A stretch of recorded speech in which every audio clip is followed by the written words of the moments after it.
किसी ने क्या खूब कहा है, कमाई कम हो तो फिजूल खर्चा और जानकारी कम हो तो फिजूल चर्चा नहीं करनी चाहिए, वरना संतुलन बिगड़ जाता है।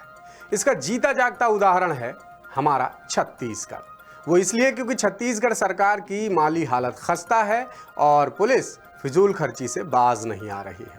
पुलिस का ध्यान क्राइम कंट्रोल रोकने और लॉ एंड ऑर्डर मेंटेन रखने में कम और किराए की गाड़ियों के इस्तेमाल पर ज्यादा है। आरटीआई से मिली जानकारी के मुताबिक अकेले रायपुर पुलिस किराए की गाड़ियों पर सालाना 50 करोड़ रुपए फूंक रही है। विभाग के आंकड़े बताते हैं कि रायपुर पुलिस किराए की 6 से 650 गाड़ियों का इस्तेमाल कर रही है।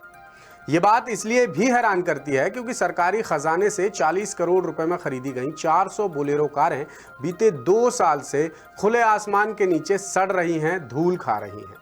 इस मामले का खुलासा जब दासूत्र ने किया था तब गृह मंत्री विजय शर्मा ने नए टेंडर निकालने की बात कही थी, लेकिन अब तक कुछ नहीं हुआ, कोई टेंडर नहीं निकला, गाड़ियां अभी भी वैसी ही खड़ी हुई हैं।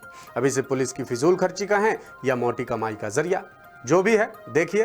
रायपुर से हमारे ब्यूरो चीफ अरुण तिवारी की पड़ताल करती ये रिपोर्ट।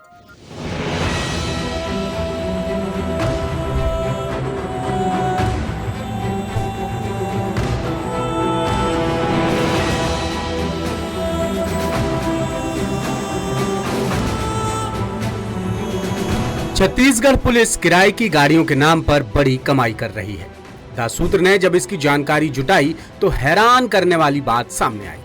आरटीआई के जरिए ये बात पता चली कि रायपुर पुलिस में 600 से 650 गाड़ियां किराए पर चल रही हैं। विभाग ने किराए के वाहनों की जानकारी तो आरटीआई में दे दी, लेकिन लॉग बुक की कॉपी नहीं दी। यानी जाहिर तौर पर कुछ तो है जिसकी पर्दादारी है। ये सरकार के लिहाज से फिजूल खर्ची है, लेकिन पुलिस के लिए मोटी कमाई का जरिया है। पुलिस सूत्रों के मुताबिक किराए की गाड़ियां 2000 रुपए प्रतिदिन के हिसाब से चलती हैं, यानी करीब 4 करोड़ रुपए प्रति महीने इन गाड़ियों का किराया चुकाया जा रहा है और ये खर्च सालाना 50 करोड़ रुपए तक जाता है। पुलिस के एक बड़े अधिकारी के मुताबिक ये गाड़ियां जमीन पर कम और कागजों पर ज्यादा चल रही हैं। पुलिस अफसरों के हिसाब से फर्जी बिल बनाया जाता है और यही वजह है कि आरटीआई में गाड़ियों की लॉग बुक नहीं दी जा रही।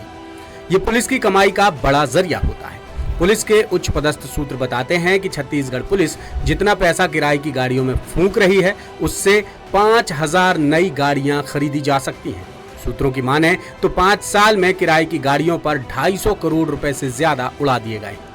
सबसे ज्यादा बुरी स्थिति राजनांदगांव और रायपुर रेंज की है। रायपुर में 650 तो 3 टुकड़ों में बट गए और राजनांदगांव जैसे छोटे जिले में 100 इनोवा और स्कॉर्पियो किराए की चल रही है। दुर्ग और बिलासपुर जैसे बड़े जिलों में भी यही हाल है। पीएचक्यू के एक सीनियर आईपीएस ऑफिसर के मुताबिक गाड़ियां कागजों में चल रही हैं क्योंकि इतनी गाड़ियों की असल में जरूरत ही नहीं।